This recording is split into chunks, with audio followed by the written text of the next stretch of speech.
Gwiji wa muziki wa rumba barani Afrika Koffi Olomide ameendelea kuwa gumzo mitandaoni baada ya kufunguka kuhusu matakwa yake endapo atafariki dunia. Kupitia ukurasa wake TikTok, Koffi alisema wazi kuwa anataka mwili wake uchome moto, msiba wake uwe mkubwa ili kuenzi mchango wake mkubwa katika muziki wa Afrika na dunia kwa ujumla. Kauli hiyo iliwashangaza wengi, kwani bado njia ya kuchoma mwili haijazoeleka sana katika jamii nyingi za Kiafrika. Hata hivyo, Koffi alisisitiza kuwa ni uamuzi wake binafsi unaotokana na mtazamo wake wa maisha na heshima ya binadamu. Waandishi wa habari walimfuatilia Koffi kwa mahojiano zaidi ili kufahamu undani wa maamuzi yake. Katika mazungumzo hayo, msanii huyo alifunguka zaidi na kueleza hatua anazotamani zichukuliwe baada ya mwili wake kuchomwa. Koffi alisema baada ya kuchoma moto, majivu yake yamwage kwenye maji ya mto Kongo ili yapotelee huko kama ishara ya kurudi kwenye asili na kuungana na ardhi ya mababu zake.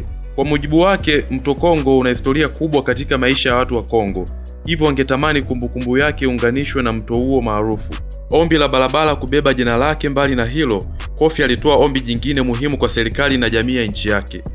Aliomba kuwepo barabara kubwa moja katika Jamhuri ya Kidemokrasia ya Kongo itakayobeba jina lake kama heshima na kumbukumbu ya mchango wake katika tasnia ya muziki.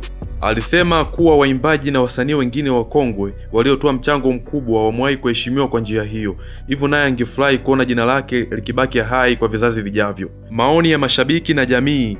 Kauli ya Koffi imeibua mjadala mpana miongoni mwa mashabiki, wanamuziki na wadau wa sanaa. Wengine wameunga mkono uamuzi wake wakisema ni haki yake kuamua atakavyokumbukwa.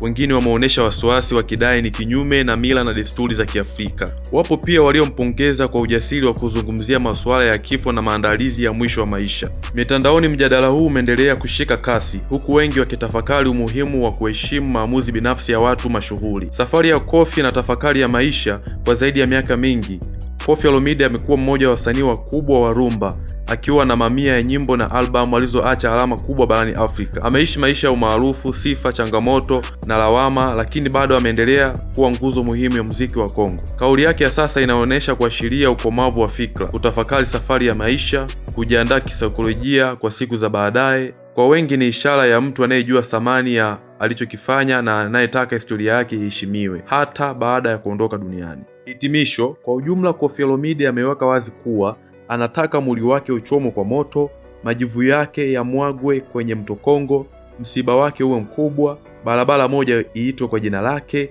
Maombi haya yanaonyesha jinsi anavyotamani kukumbukwa, si tu kupitia muziki wake, bali pia kupitia alama ya kudumu katika jamii. Bila shaka kauli hii itaendelea kujadiliwa kwa muda mrefu, huku ikiongeza sura mpya katika historia ya mmoja wa mastaa wakubwa wa muziki Afrika. Nipe maoni yako hapo chini, wewe mtazamaji, unaonaje kuhusu hili swala? Je, ni uamuzi sahihi aliochukua Koffi Olomide baada atakapofariki?